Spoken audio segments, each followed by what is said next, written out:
don't cast your pearls before swine. That basically means don't give away your value to people who don't and can't appreciate it. Far, far, far, far, far above all, seated with my Jesus. Definitely, I will be singing a new song every time you see me. Hey guys, welcome to my channel. My name is Sherry, and today we are diving into how to reclaim your self-worth, how to reclaim your identity, how to reclaim you. If you struggle with abandonment or neglect or feeling like you're not enough, this channel is going to dig deep and do some reconstruction on how you can regain yourself. And trust me, I know it's possible because I have experienced abandonment, I have experienced neglect, and it took me some years to really find self-worth. And I'm not perfect. I sit before you today and I'm still a work in progress, but I have seen improvements in my life. I've seen how my neglect and abandonment has affected my choices in relationships, whether intimate or just friendships.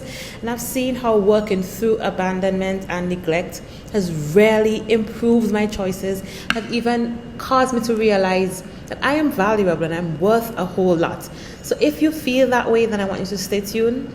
I want you to be open and vulnerable, because vulnerability is where you can find healing. So in this segment, we're going to be sharing some signs of abandonment wounds that show up in your life and some actionable steps towards healing and actualizing your self-worth. We're going to even have some affirmations at the end, so stay tuned, something that you can repeat aloud to yourself every day to remind yourself that you are worth it. Okay, so what are abandonment wounds? Abandonment wounds are deep emotional scars caused by the feeling of being rejected or neglected by someone you trust, whether it's through a physical absence, an emotional unavailability, or some sort of betrayal. Now, there are signs that you can identify that you have unresolved abandonment wounds, and that it's affecting your self-worth, your networking and opportunities, the way you engage with others.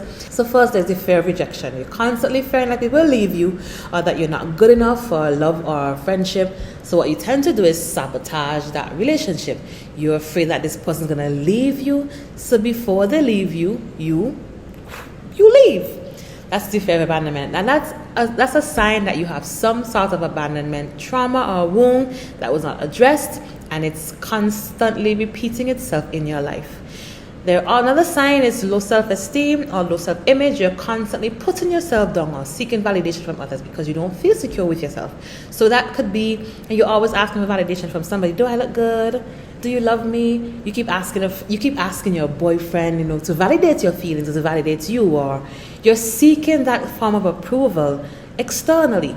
So if you find yourself going through that, that's another sign that you have undealt with abandonment wounds. Another one that we can talk about is difficulty setting boundaries. Now, this could show up as you allowing people to treat you poorly because you're afraid that they'll leave if you speak up. And in relationships, in friendships, or in intimate relationships, this could mean, you're saying, I don't want to go out tonight. And your friend or your partner is insisting that they want to go out tonight. And instead of calmly and confidently and nicely saying, well, this is what I'm feeling, I don't really want to go out tonight, and leaving it there, then you push your boundaries and you allow them to violate your boundaries. You say, okay, well, they want to go, so I'll go, because subconsciously you're afraid that if you don't go, then they'll either find somebody else to go with, or they won't invite you out again. And in that way, you put yourself last as opposed to put yourself first. All right, another one, it's people pleasing. So you're overcompensating in relationships by doing everything you can to make others happy, even at the expense of your own happiness. So do you do that sometimes? Now, let's just take a second and think about it. All right, you can do it on your own terms, but take a stock of that. Do you overcompensate for people and put yourself at risk for losing your own happiness because you want to secure someone else's? Think about that. And the final one I'm going to give as an example, it's emotional detachment. You tend to put up walls to avoid getting hurt, even though deep down you crave connection. Now, I am so guilty of that. That is my biggest thing that I'm currently working through, but it is sometimes very difficult.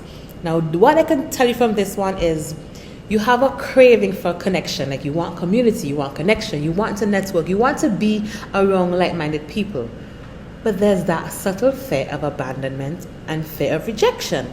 So what you do is you put up those walls, sky high, thick 24-inch walls, because you don't want people to hurt you.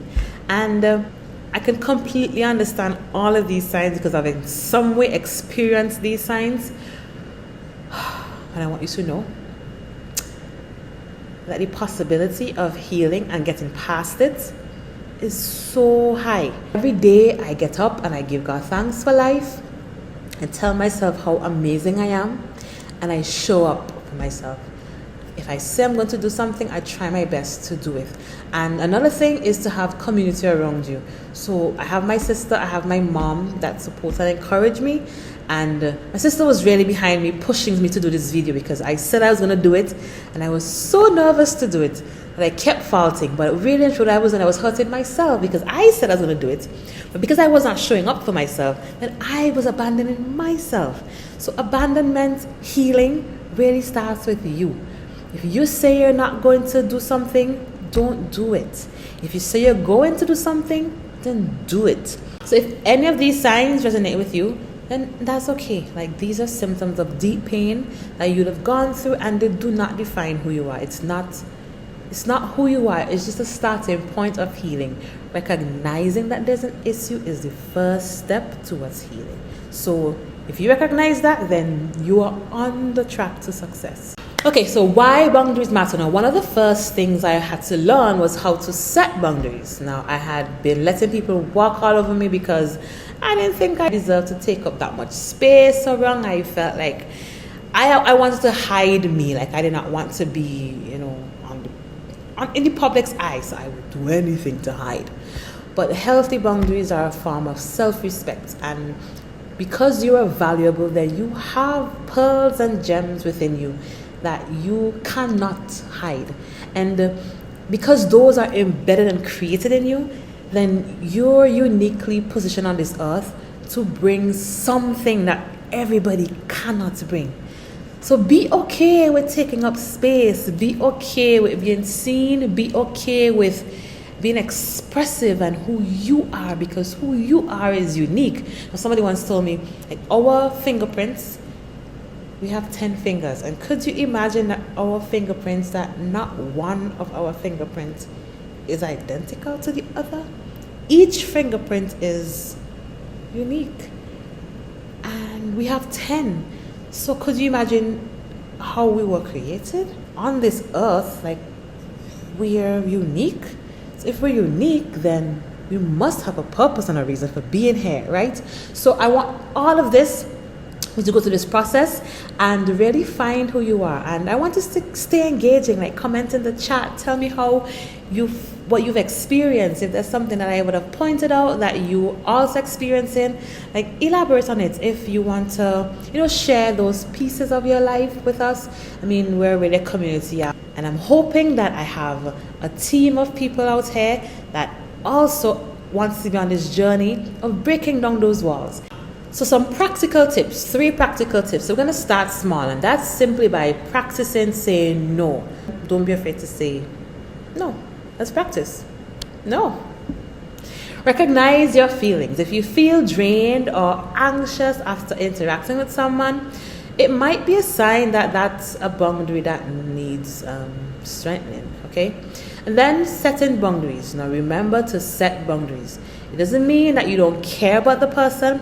It just simply means that you care enough about yourself to protect your well-being.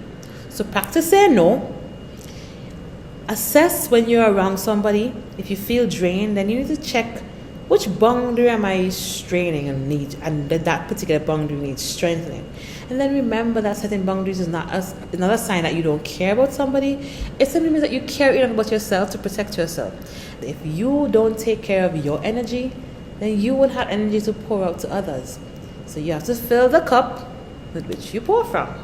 Right. So healthy boundaries are a form of self-respect. They're not walls to push people away, but they're more of like guides that can help you to protect your emotional energy. Because we are energy beings, so we want to be careful what we give off, because we have to recuperate. So don't put up walls to push people away. But if you need to just take some time back to re-energize yourself, that's completely okay. Step 2, you're going to use affirmations to build your self-worth. Now, affirmations are powerful, and they are tools that I lean on heavily when I'm rebuilding my self-worth. And words have power because words are what birthed the earth. Words are what create our atmosphere. Words are what the atmosphere responds to. So I'm heavily on the power of words. When you start speaking positivity into your life, then you start believing it too. Because when our words come out, our ears hear what we say, and we are our biggest critic. So why don't we also be our biggest cheerleaders? If you're already on yourself cheering, then kudos to you. But for some of us who are struggling, then remember that what comes out of your mouth has both the power of life and power of death. So speak life into yourself. Speak life that your ears can hear and your soul man can respond, because you have spoken that thing to life. Okay. So first start it with a simple affirmation like, I'm worthy of love and respect, or I deserve healthy relationships. So you say this out loud and you really feel the words, like believe the words that you are worthy of love, and you are worthy of respect, and you are worthy of healthy relationships. And then next you should write down your affirmation in a place that's somewhere visible, so you can see it daily, because consistency is really key. And then remember that healing takes time. Every time you repeat a positive affirmation, then you're reinforcing the belief that you are enough. Okay, and step 3, now this is really crucial. Now, therapy. Now, why is therapy really crucial? It's been a really game changer for me. When I started to, first of all, let me be honest, let me just backtrack. It was suggested that I go to see a therapist, because as most children are not emotionally mature to process these emotions that they're experiencing. So the way that they communicate, hey, something is really going on with me, they act out, they do, they say, they're mischievous, they act out in various ways. And I really believe a lot of these social issues that we experience in our world today, crime and kids having kids and all of these social issues, I really believe it stems from some sort of abandonment or some sort of childhood trauma that was undealt with. And as adults who's never been really taught how to process their emotions, they act out in various ways. So I was acting out. I was very miserable in school. I was loud. I was mischievous. I wasn't rude, but I was very miserable in school. And I was afraid of therapy. I said, therapy is for people who are crazy. Now, as an adult now, I know that's not true. But as a child, that is exactly what I believed. And I remember going to one session, and it was supposed to be an hour session, but it ended up being maybe 15 minutes, because my therapist just asked, so what brought you? And I was like, somebody told me I should come here. Like, I don't think I need to be here. And I was very defensive. But anyway, she was this kindness. She was very sweet. She was patient. And she started asking me little sort of questions that my responses, I realized that I was going on a rabbit hole, and I was getting very emotional. So what did I do? I closed right up, and I told her, I have somewhere else to be. I can't be here. I need to go. And I ran away. Like, I literally ran out of that office. And now that I'm in this state where I really value therapy, I saw that session really opened up my eye to, hey, you have a lot of issues, girl, you need to deal with these issues. But what I learned from that session is how important journaling is. So therapy has been a really game changer for me so far, and I'm still on my journey. But if you've ever experienced neglect or abandonment, now there might be deeper layers and levels of emotional pain that you can't fully address on your own. And just to clear things up, therapy is not for crazy people. It's for people who are self-aware, people who are emotionally mature, and they know that everything that happens in life has some sort of effects on your mental, on your emotional well-being. And therapy is just one of the avenues that people use to get through these layers, to get down to the nitty-gritty of what's really going on, and having somebody to talk with, it's really important. So your therapy might not be necessarily with a counselor, it might be with a friend that is emotionally mature and stable and can offer you valuable advice. And for others, therapy might be a professional session. But it's really important to make sure that you're speaking to people that you can trust and people that will give you good advice and advice that benefits you and does not cause you any harm. Okay? So I just want to clear that up so that you're not holding on to my last words because of what I thought as a child. So there are various types of therapy. I won't get into all of that, but I know it can sometimes be intimidating, but please know that seeking help is a sign of strength and not weakness. And you're doing the hard work to heal, like you're making the actual steps, you're making the attempt, and something is going to come out of it good that you are going to be so proud of. So don't be afraid of therapy. Speak to somebody if you need to speak to somebody, ask for help, reach out to a community, and watch what you think, mind your thoughts. And watch what you say to yourself. Mind your words. So as we conclude, I know reclaiming your self-worth is not easy, but I believe in you and I believe that you want to heal and you deserve to heal. So as you heal yourself and as you learn to love yourself and live with that, just reflect on how amazing you are. I wish I could give each of you a hug. So just take these virtual hugs from me, but just know that I am proud of you, that you are actively taking the steps to take care of yourself, right? So if you've enjoyed this video, I want you to please like it, comment. I want to hear from you. I want to hear how you've been doing, what your experiences have been like, how you've been healing. If there are tips that you have experienced and you would want to share with me or the community, please do so, and subscribe to join our community of healing, and share this to a friend if there's somebody who might need to hear these information. But remember that you are not alone in this journey, okay? Don't cast your pearls before swine. That basically means don't give away your value to people who don't and can't appreciate it, because you are so amazing. So amazing. It was such a pleasure being here with you guys and just sharing this journey with you. And I'm so excited to see what 2025 brings and how much progress and tremendous growth that we would all experience and encounter together. Have a good night, have a good day, have a good evening. Just have a good one. All right. Bye. See you until next time.